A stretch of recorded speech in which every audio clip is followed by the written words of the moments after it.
আমি আপনার মাধ্যমে বিরোধী দলীয় নেতা এবং বিরোধী দলকে অনুরোধ করব, ওনারাও যদি 5 জনের নাম দেন তাহলে এই 10 জন ব্যক্তি বসে এই বিষয়গুলোর উপর আলোচনা করতে পারে।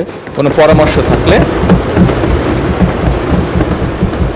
কোনো মাননীয় সকল সংসদ সদস্যবৃন্দ, গতকাল বিরোধী দলীয় নেতা একটি প্রস্তাব উপস্থাপন করেছিলেন দেশের চলমান পরিস্থিতি নিয়ে।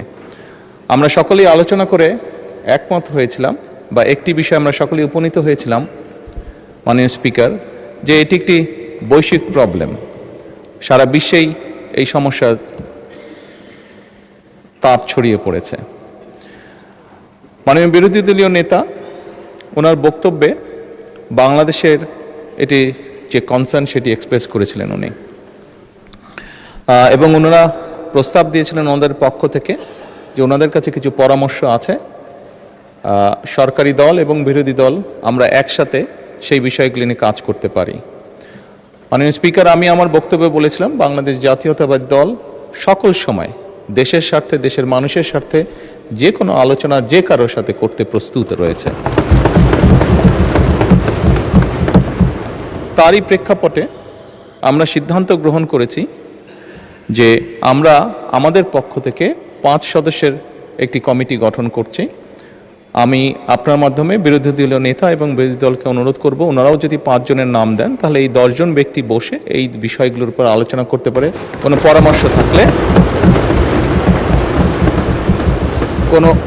কোনো পরামর্শ থাকলে এই কমিটির মাধ্যমে সেটি সরকারের কাছেও আসলো এবং সরকার সেটার মধ্যে কোনো বাস্তবতা থাকলে অবশ্যই সেটি কার্যকর করার উদ্যোগ গ্রহণ করবে।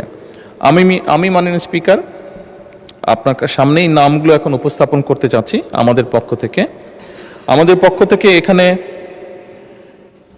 মাননীয় জ্বালানি মন্ত্রী জনাব ইকবাল মোহাম্মদ টুকু, প্রতিমন্ত্রী জনাব অমিত এবং মাননীয় সংসদ সদস্য এবি আশরাফ উদ্দিন নিজাম, লক্ষ্মীপুর 4, মঈনুল ইসলাম খান শান্ত, মানিকগঞ্জ 2, মিয়া নুরুদ্দিন অপু, শরীয়তপুর 3, এই 5 জনকে আমরা প্রস্তাবনা করছি।